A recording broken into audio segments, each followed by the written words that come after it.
Hey there, it's Gladys, and I'm literally walking in the rain. So I apologize if I start looking like a wet chicken in just a few seconds, but I wanted to go ahead and get this burning question out to you. This is what commitment looks like, even in the rain.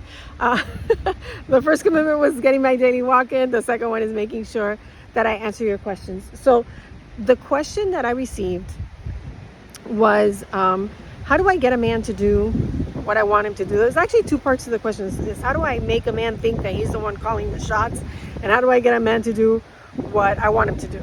Well, that's not the work that Michelle and I teach. We don't teach women to get men to do anything or to make them think that they're getting what they want. None of that is in our work. Our work is about being in your feminine energy, being in your personal power. And if there's something that you want, expressing it in a way that really comes across as an invitation instead of an obligation. Just like you, just like me, just like most human beings, nobody likes to be forced to do something, told to do something, given an ultimatum or a threat. If you don't do this, then I'm going to do that, or I'm not going to do that. It's just not something that most human beings want to be on the receiving end of. A lot of times when we're demanding or we're wanting to get someone to do something, it's because we're afraid they're not going to do it on their own. So what do?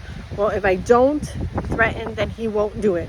If I don't tell him what to do, then he won't do it. If I don't do it first, then he won't do it. So that has you be in a very masculine energy. It also has you be, it is literally pouring right now. It also has you be in an energy of manipulation and control. Strategy. If I say this, then he'll do that. If I do this, then he'll do that. If he doesn't do this, then I won't do that. So you see how it's like almost like you're moving the pieces on a game board. So I want to give you some examples really quickly so I can get it is, I don't know if you guys can see this. I'm really getting poured on here.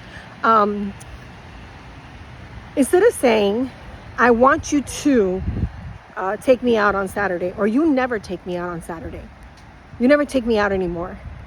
You could say, I really miss going out on Saturdays. I'd really like to do that. Now, you might think, well, you're saying the same thing, or it's just a play on words. No.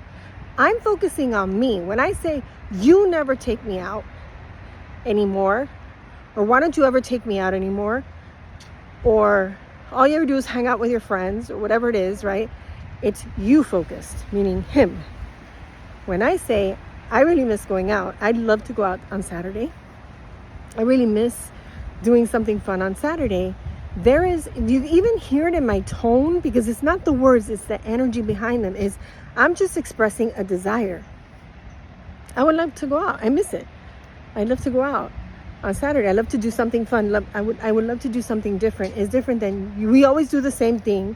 You never take me out. You used to take me out, but you don't. And do you see how that's so you focused? I would like to. I miss it. I think it would be fun.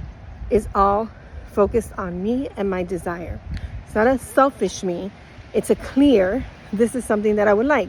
Now, what that does is, first of all, the energy has to be right, because you could say the perfect words and be trying to manipulate him or get him to do something, and men will smell that a mile away. They will smell it, because they also don't want to be controlled. Your man, write this one down, your man doesn't want to be managed, right? And so if you come to it with that authoritarian manager from work, the director of his life, there's going to be an automatic repelling energy, meaning pushing him away, and there's going to be resistance. But if you say, I really would love to go out. You know what? I miss that place we used to go to. Remember that place we used to go to? Now, I'm not saying it strategically. I'm saying it authentically. He can hear it as an invitation instead of an obligation. So we also say that will have him feel inspired versus feeling required. Inspired to spend time with you instead of feeling required to spend time with you. Inspired to want to take you out versus feeling like it's a to-do task, a burden, right?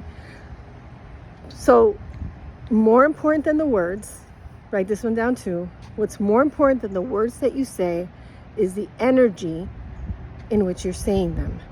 Because if you're coming from an energy of partnership, if you're being authentic and you're being vulnerable, you're not being combative, demanding, controlling, exerting force, right? There's a difference between being in your power and trying to force someone to do something.